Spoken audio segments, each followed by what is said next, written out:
रूपवंत होए नाही मोहै, प्रभ की जोत सगल घट सो है। रूपवंत होए नाही मोहै, प्रभ की जोत सगल घट सो है। तनवंता होए क्या को गर्बै, जां सब किश तिसका दिया दरबै। अत सूरा जे को कहावै, प्रभ की कला बिना कह धावै। जे को होए बह दातार, तिस देनहार जानै गवार।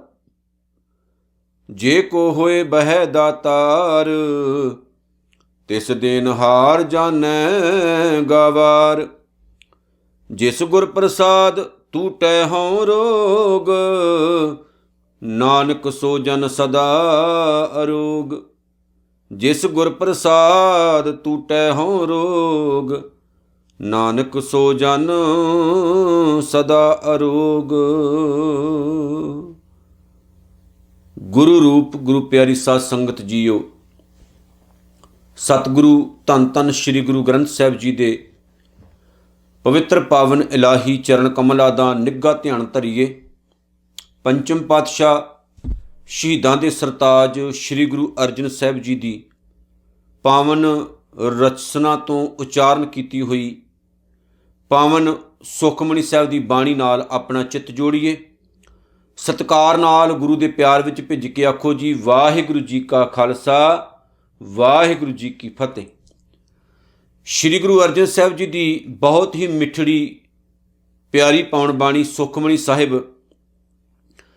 जिस दी 15वीं अष्टपदी की आपां विचार कर रहे हैं अते दूसरी पौड़ी का पाठ आप जी ने सरवण किया है। गुरु अर्जन साहिब जी ने इस पावन पौड़ी दे विच इंसान नूं एक बहुत सोहनी सेध दिती है कि बंदे, जे तेरा शरीर सुंदर है जां तेरे कोल धन दौलत बहुत है तां कदे भी निरंकार अकाल पुरख वाहिगुरू नूं ना भुल्ली। जिंदगी दे विच जेकर तैनूं सुख मिले ने जां तैनूं शरीरक तौर ते मालक ने बहुत कुछ दिता है, सुंदरता दिती है, बल दिता है, पैसा भी दिता है, तां हउमैं हंकार विच आके निरंकार नूं भुल ना जाईं, क्योंकि जिहड़ा देण वाला है वो खोण वाला भी है। क्योंकि असीं बहुत छोटियां छोटियां चीज़ां करके अपने आप नूं ਉਹਦੇ ਤੋਂ ਵੱਡਾ समझना शुरू कर ਦਿੰਦੇ ਹਾਂ, पर वो जिड्डा आप है ਉਹਦੇ ਵਰਗਾ ਹੋਰ ਕੋਈ ਹੋ नहीं सकता। ਧੰਨ गुरु नानक साहब सच्चे पातशाह जी ने एक बार सियालकोट ਦੇ रहने वाले पीर हमजा गौस ਨੂੰ यही गल समझाई सी। होया इस तरह सी कि पीर हमजा गौस ने एक औरत ਨੂੰ आशीर्वाद दिता। ਉਹਦੇ घर ਦੇ ਵਿੱਚ औलाद नहीं सी। औरत अपने पति ਦੇ ਨਾਲ आई ਤੇ पीर ने सह सुभा किया भी तेरे घर दे विच वाहिगुरू किरपा करेगा भी 2 पुत्र होणगे, ते जे 2 होए ना ते एक मैनू दे दवीं, एक आप रख लवीं। हुण परमात्मा की किरपा होगी, 2 हो गए। जदों 2 हो गए तो किहड़ी माँ अपने बच्चे नूं दिंदी? ते पीर ने जदों बच्चा मंगिया, माँ ने ना कर दित्ती भी मेरी औलाद है, मैं तैनूं किदां दे सकदी।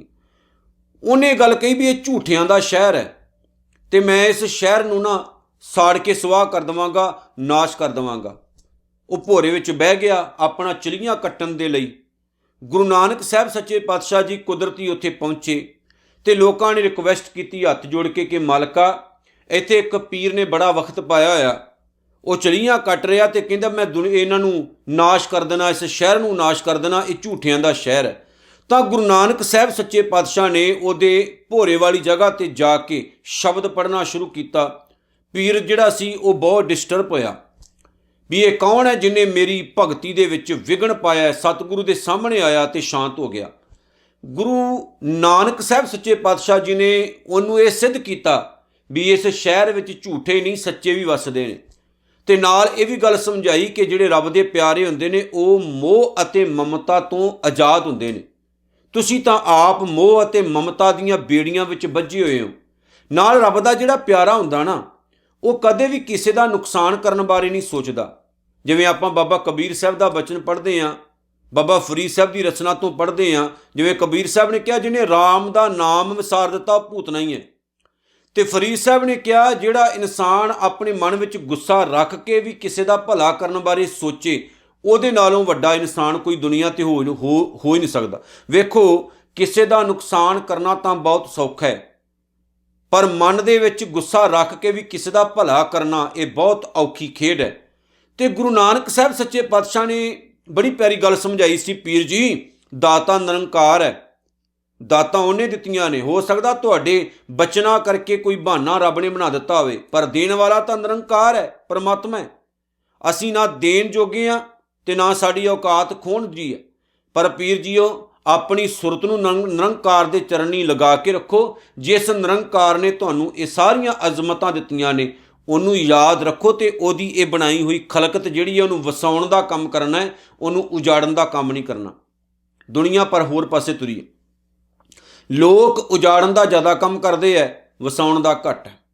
ਤੁਰੇ ਤੁਰੇ ਜਾਂਦੇ ਇਨਸਾਨ, ਵੇਖੋ ਮੈਂ ਇੱਕ ਐਗਜ਼ਾਮਪਲ ਦਿੰਦਾ। ਆਪਾਂ ਤੁਰੇ ਜਾਂਦੇ ਹੋਈਏ ਨਾ ਕਿਸੇ ਪਾਰਕ ਦੇ ਵਿੱਚ, ਤੇ ਦਰਖਤਾਂ ਨਾਲ ਲੱਗੇ ਹੋਏ ਫੁੱਲ, ਦਰਖਤਾਂ ਨਾਲ ਲੱਗੇ ਹੋਏ ਪੱਤੇ ਆਪਾਂ ਐਦਾਂ ਨਾ ਖਿੱਚ ਖਿੱਚ ਕੇ ਝਾੜਦੇ ਰਹਿੰਦੇ ਹਾਂ, ਖਿੱਚ ਖਿੱਚ ਤੋੜ ਦਿੰਦੇ ਆਪਾਂ। ਕਦੀ ਸੋਚਿਆ ਕਿ ਦਰਖਤਾਂ ਨਾਲ ਲੱਗੇ ਹੋਏ ਫੁੱਲ ਅਤੇ ਉਹਦੇ ਪੱਤੇ ਬੜੀ ਮੁਸ਼ਕਲ ਦੇ ਨਾਲ ਆਉਂਦੇ ਨੇ, ਪਰ ਆਪਾਂ 1 ਮਿੰਟ ਨਹੀਂ ਲੱਗਦਾ ਜਦੋਂ ਲਾਹ ਕੇ ਹੇਠਾਂ ਸੁੱਟ ਦਿੰਦੇ ਨਾ। ਲਾ ਕੇ ਤਾਂ ਸੁੱਟ ਦਿੱਤਾ, ਉਜਾੜ ਤਾਂ ਦਿੱਤਾ, ਵਸਾਉਣ ਦਾ ਕੰਮ ਕੀਤਾ ਨਹੀਂ। ਲੋਕ ਜਿਹੜੇ ਨੇ ਉਹ ਸੁਭਾਅ ਇੱਦਾਂ ਦਾ ਰੱਖਦੇ, ਵਸਾਉਣ ਦਾ ਨਹੀਂ, ਉਜਾੜਨ ਦਾ ਕੰਮ ਕਰਦੇ। ਗੁਰੂ ਨਾਨਕ ਸਾਹਿਬ ਸੱਚੇ ਪਾਤਸ਼ਾਹ ਦੀ 5ਵੀਂ ਜੋਤ ਗੁਰੂ ਅਰਜਨ ਸਾਹਿਬ ਨੇ ਅੱਜ ਦੀ ਜਿਹੜੀ ਪੌੜੀ ਹੈ ਉਹਦੇ ਵਿੱਚ ਬੜੀਆਂ ਪਿਆਰੀਆਂ ਗੱਲਾਂ ਆਖੀਆਂ। ਜੇ ਸਾਡੇ ਪੱਲੇ ਪੈ ਗਈਆਂ ਤੇ ਸਾਡੇ ਜਿਹੜੀ ਜ਼ਿੰਦਗੀ ਹੈ, ਸਾਡੀ ਜਿਹੜੀ ਲਾਈਫ ਹੈ ਉਹ ਬੜੀ ਸੋਹਣੀ ਹੋ ਜਾਏਗੀ। ਉਹਦੇ ਵਿੱਚੋਂ ਹੰਕਾਰ ਦੂਰ ਹੋ ਜਾਏਗਾ, ਈਗੋ ਦੂਰ ਹੋ ਜਾਏਗੀ, ਮਾਣ ਦੂਰ ਹੋ ਜਾਏਗਾ, ਤੇ ਆਪਾਂ ਨਾ ਬੜੀ ਵਧੀਆ ਤਰੀਕੇ ਨਾਲ ਇੱਕ ਲੈ ਵਿੱਚ ਤੁਰਦੇ ਹੋਏ ਹਾਂ ਆਪਣੀ ਇਸ ਲਾਈਫ ਨੂੰ, ਇਸ ਜ਼ਿੰਦਗੀ ਨੂੰ ਸਫਲ ਕਰ ਸਕਾਂਗੇ। ਆਓ ਜੀ, ਸਤਿਗੁਰੂ ਨੇ ਕੀ ਕਿਹਾ ਉਹਨੂੰ ਪੜ੍ਹੀਏ। ਇਹ 15ਵੀਂ ਅਸ਼ਟਪਦੀ ਹੈ ਅਤੇ ਉਹਦੀ ਦੂਸਰੀ ਪੌੜੀ ਹੈ। ਰੂਪਵੰਤ ਹੋਏ ਨਾ ਹੀ ਮੋਹ ਹੈ। ਕਿਸੇ ਇਨਸਾਨ ਦਾ ਰੂਪ ਬੜਾ ਸੋਹਣਾ ਹੋਵੇ, ਪਰਮਾਤਮਾ ਨੇ ਸੁੰਦਰਤਾ ਬਹੁਤ ਦਿੱਤੀ ਹੋਵੇ, ਭਾਵੇਂ ਉਹ ਔਰਤ ਹੋਵੇ ਚਾਹੇ ਮਰਦ, ਇੱਥੇ ਔਰਤ ਮਰਦ ਦੀ ਗੱਲ ਨਹੀਂ, ਕੋਈ ਵੀ। ਕਹਿੰਦੇ ਜਿਸ ਨੂੰ ਨਾ ਪਰਮਾਤਮਾ ਨੇ ਸੋਹਣਾ ਰੂਪ ਦਿੱਤਾ ਹੋਵੇ, ਸੁੰਦਰਤਾ ਬਹੁਤ ਦਿੱਤੀ ਹੋਵੇ, ਤੇ ਸੁੰਦਰਤਾ ਪਾ ਕੇ ਮਾਣ ਨਾ ਕਰਿਓ, ਹੰਕਾਰ ਨਾ ਕਰੇ, ਕਿਉਂਕਿ ਪ੍ਰਭ ਕੀ ਜੋਤ ਸਗਲ ਘਟ ਸੋ ਹੈ। ਸਗਲ ਘਟ ਭਾਵ ਸਾਰੇ ਸਰੀਰ। ਕਹਿੰਦੇ ਗੁਰੂ ਅਰਜਨ ਸਾਹਿਬ ਜੀ ਕਹਿੰਦੇ ਨੇ ਕਿਉਂਕਿ ਪ੍ਰਮਾਤਮਾ ਦੀ ਜਿਹੜੀ ਜੋਤ ਹੈ ਉਹ ਸਾਰਿਆਂ ਦੇ ਵਿੱਚ ਇੱਕ ਸਮਾਨ ਵਸਦੀ ਹੈ।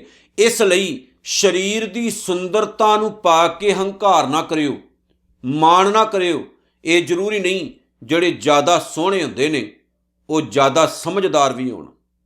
ਕਈ ਵਾਰ ਇੱਦਾਂ ਹੁੰਦਾ ਨਹੀਂ, ਸਰੀਰ ਤਾਂ ਬੜਾ ਸੋਹਣਾ ਹੈ ਪਰ ਸਮਝਦਾਰੀ ਬਿਲਕੁਲ ਨਹੀਂ ਹੈ। ਸਰੀਰ ਹੀ ਸੋਹਣਾ ਹੈ, ਅਕਲ ਨਹੀਂ ਹੈ। ਜਿਵੇਂ ਬਾਬਾ ਜੀ ਨੇ ਆਪਣੀ ਪਾਵਨ ਬਾਣੀ ਵਿੱਚ ਆਖਿਆ ਨਾ, ਅਤ ਸੁੰਦਰ। ਅਤ ਦਾ ਮਤਲਬ ਅਤ ਹੀ ਹੋ ਜਾਏ, ਇੰਨੀ ਸੁੰਦਰਤਾ ਹੋਵੇ। ਅਤ ਸੁੰਦਰ ਕੁਲੀਨ ਚਤੁਰ ਮੁਖ ਗਿਆਨੀ ਤਨਵੰਤ, ਮਿਰਤਕ ਕਹੀਐ ਨਾਨਕਾ ਜੇ ਪ੍ਰੀਤ ਨਹੀਂ ਭਗਵੰਤ। ਕੀ ਕਰਨੀ ਉਹ ਸੁੰਦਰਤਾ, ਕੀ ਕਰਨੀ ਉੱਚੀ ਕੁੱਲ, ਕੀ ਕਰਨਾ ਉਹ ਧਨ, ਕੀ ਕਰਨਾ ਐਸਾ ਸਰੀਰ ਜੇ ਨਿਰੰਕਾਰ ਨੂੰ ਆਪਾਂ ਪਾ ਹੀ ਨਹੀਂ ਸਕੇ, ਉਹਦੇ ਪਿਆਰ ਵਿੱਚ ਆਪਾਂ ਭੇਜ ਹੀ ਨਹੀਂ ਸਕੇ। ਮਸਲਾ ਕਰੂਪ ਦਾ ਜਾਂ ਸਰੂਪ ਦਾ ਨਹੀਂ ਹੈ, ਮਸਲਾ ਹੈ ਸਾਡੇ ਵਿੱਚ ਸਿਆਣਪ ਕਿੰਨੀ ਕੁ ਹੈ, ਅਕਲ ਕਿੰਨੀ ਕੁ ਹੈ। ਸਤਿਗੁਰ ਕਹਿੰਦੇ ਜੇ ਤੈਨੂੰ ਰੱਬ ਨੇ ਸੁੰਦਰਤਾ ਦੇ ਹੀ ਦਿੱਤੀ, ਜੇ ਤੈਨੂੰ ਨਿਰੰਕਾਰ ਨੇ ਸੋਹਣਾ ਬਣਾ ਹੀ ਦਿੱਤਾ, ਤੇ ਕਦੇ ਉਹਦੇ ਸੁਹੱਪਣ ਨੂੰ ਪਾ ਕੇ ਆਪਣੀ ਜ਼ਿੰਦਗੀ ਨੂੰ ਗਰਕ ਨਾ ਕਰ ਲਵੀਂ। ਇੱਕ ਦਿਨ ਮੈਂ ਤੁਹਾਨੂੰ ਪ੍ਰੇਮੇ ਕੋਹੜੀ ਦੀ ਕਥਾ ਸੁਣਾਈ ਸੀ। ਗੁਰੂ ਅਮਰਦਾਸ ਮਹਾਰਾਜ ਸੱਚੇ ਪਾਤਸ਼ਾਹ ਦਾ ਸਿੱਖ ਹੋਇਆ ਹੈ, ਜਿਹਦਾ ਵਿਆਹ ਬੀਬੀ ਮੱਥੋ ਦੇ ਨਾਲ ਹੋਇਆ ਸੀ, ਤੇ ਸਿੱਖ ਇਤਿਹਾਸ ਨੇ ਬੀਬੀ ਮੱਥੋ ਅਤੇ ਪ੍ਰੇਮੀ ਨੂੰ ਮੁਰਾਰੀ ਦਾ ਨਾਮ ਦਿੱਤਾ ਹੈ, ਜਿਹੜਾ ਸਿੱਖ ਇਤਿਹਾਸ ਦਾ ਇੱਕ ਬੜਾ ਵੱਡਾ ਚੈਪਟਰ ਲੈ ਕੇ ਅਗਾਂਹ ਤੁਰੇ ਤੇ ਪ੍ਰਚਾਰਕ ਵੀ ਬਣੇ।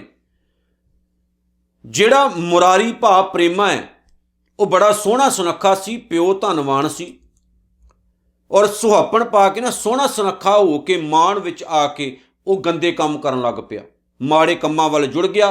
ਹੋਇਆ ਕਿ ਤੁਸੀਂ ਪਹਿਲਾਂ ਗੱਲ ਸਾਰੀ ਸੁਣੀ, ਮੈਂ ਕੇਵਲ ਇੱਕ ਹਿੰਟ ਦੇਣ ਲੱਗਾ। ਮਾੜੇ ਕੰਮਾਂ ਵੱਲ ਪੈ ਗਿਆ, ਇੱਕ ਦਿਨ ਬਿਮਾਰੀ ਲਵਾ ਬੈਠਾ, ਹੌਲੀ ਹੌਲੀ ਬਿਮਾਰੀ ਤੋਂ ਕੋਹੜ ਪੈਦਾ ਹੋ ਗਿਆ, ਲੋਕਾਂ ਨੇ ਘਰੋਂ ਬਾਹਰ ਕੱਢ ਦਿੱਤਾ। ਜੇ ਗੁਰੂ ਅਮਰਦਾਸ ਸਾਹਿਬ ਨਾ ਬਚਾਉਂਦੇ ਤੇ ਉਹਨੇ ਮਰ ਜਾਣਾ ਸੀ।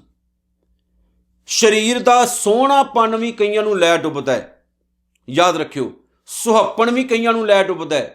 ਕਈ ਲੋਕ ਸੁਹੱਪਣ ਪਾ ਕੇ ਸੋਹਣੇਪਣ ਦੇ ਵਿੱਚ ਇਦਾਂ ਦੇ ਘਿਨਾਉਣੇ ਕੰਮ ਕਰ ਜਾਂਦੇ ਆ, ਗਲਤ ਕੰਮ ਕਰ ਜਾਂਦੇ ਆ ਕਿ ਉਹਨਾਂ ਦੀਆਂ ਆਉਣ ਵਾਲੀਆਂ ਜਿਹੜੀਆਂ ਪੀੜ੍ਹੀਆਂ ਹੁੰਦੀਆਂ ਨੇ ਉਹਨਾਂ ਨੂੰ ਸ਼ਰਮ ਦੇ ਨਾਲ ਆਪਣਾ ਸਿਰ ਨਵਾਉਣਾ ਪੈਂਦਾ ਵੀ ਸਾਡੇ ਕਿਸੇ ਬਜ਼ੁਰਗ ਨੇ ਇਹ ਮਾੜੇ ਕੰਮ ਕੀਤੇ ਸੀ। ਜਿਵੇਂ ਗੁਰੂ ਹਰਗੋਬਿੰਦ ਮਹਾਰਾਜ ਸੱਚੇ ਪਾਤਸ਼ਾਹ ਨੂੰ ਨੂਰ ਜਹਾਂ ਨੇ ਕਿਹਾ ਸੀ ਕਿ ਤੁਸੀਂ ਬੜੇ ਸੋਹਣੇ ਸੁਨੱਖੇ ਹੋ, ਜਵਾਨ ਹੋ, ਬੁਰਾਈ ਤੋਂ ਕਿੱਦਾਂ ਬਚਦੇ ਹੋ। ਤੇ ਗੁਰੂ ਹਰਗੋਬਿੰਦ ਸਾਹਿਬ ਨੇ ਕਿਹਾ ਸੀ ਮੈਂ ਵਾਹਿਗੁਰੂ ਨੂੰ ਭੁੱਲਦਾ ਨਹੀਂ ਤੇ ਮੌਤ ਮੈਨੂੰ ਕਦੇ ਵਿਸਰੀ ਨਹੀਂ। ਜਿਹੜਾ ਅੱਲਾ ਨੂੰ ਯਾਦ ਰੱਖੇ ਤੇ ਮੌਤ ਨੂੰ ਯਾਦ ਰੱਖੇ ਉਹ ਮਾੜੇ ਕੰਮਾਂ ਵੱਲ ਜਾ ਹੀ ਨਹੀਂ ਸਕਦਾ। ਸੋ ਜੇ ਨਿਰੰਕਾਰ ਨੇ ਸੋਹਣਾਪਣ ਦਿੱਤਾ ਹੈ, ਸੁਹੱਪਣ ਦਿੱਤਾ ਹੈ, ਇਹ ਨੋਟ ਕਰਿਓ, ਤਾਂ ਉਹਨੂੰ ਨਾ ਭੁੱਲੋ। ਜਿਹਨੇ ਤੁਹਾਨੂੰ ਇੰਨਾ ਸੋਹਣਾ ਬਣਾਇਆ ਕਿ ਰੂਪ ਤੁਹਾਡਾ ਡੁੱਲ ਡੁੱਲ ਕੇ ਪਵੇ, ਤੁਹਾਡੇ ਉੱਤੋਂ ਅੱਖ ਨਾ ਬੰਦੇ ਦੀ ਹਟੇ, ਇੰਨੇ ਸੋਹਣਾ ਸੁਨੱਖਾ ਰੂਪ ਹੋਵੇ, ਪਰ ਰੱਬ ਨੂੰ ਨਾ ਭੁੱਲੋ। ਤੇ ਨਾਲ ਦੀ ਨਾਲ ਮੈਂ ਇਹ ਵੀ ਕਹਿ ਦੇਵਾਂ ਕਿ ਨੰਗੇਜ ਨਹੀਂ ਰੱਖਣਾ। ਨੰਗੇਜ, ਜੇ ਸੁੰਦਰਤਾ ਹੈ ਨਾ ਸਰੀਰ ਦੀ, ਤੇ ਆਪਣੇ ਸਰੀਰ ਨੂੰ ਉਹਦੀ ਪ੍ਰਦਰਸ਼ਨੀ ਨਹੀਂ ਕਰਨੀ। ਪ੍ਰਦਰਸ਼ਨੀ ਨਹੀਂ ਕਰਦੇ ਫਿਰਨਾ ਸਰੀਰ ਦੀ ਵੀ ਸਾਡੇ ਅੰਗ ਜ਼ਿਆਦਾ ਸੋਹਣੇ ਹੈ, ਆਪਾਂ ਜ਼ਿਆਦਾ ਸੋਹਣੇ ਸੁਨੱਖੇ ਹਾਂ। ਖਾਸ ਤੌਰ 'ਤੇ ਜੋ ਹਾਲਾਤ ਅੱਜ ਦੇ ਬਣੇ ਹੋਏ ਉਹਦੇ ਉੱਤੇ ਮੈਂ ਗੱਲ ਕਰਨ ਲੱਗਾ। ਸਤਿਗੁਰ ਕਹਿੰਦੇ ਧਨਵੰਤਾ ਹੋਏ ਕਿਆ ਕੋ ਗਰਭ ਹੈ।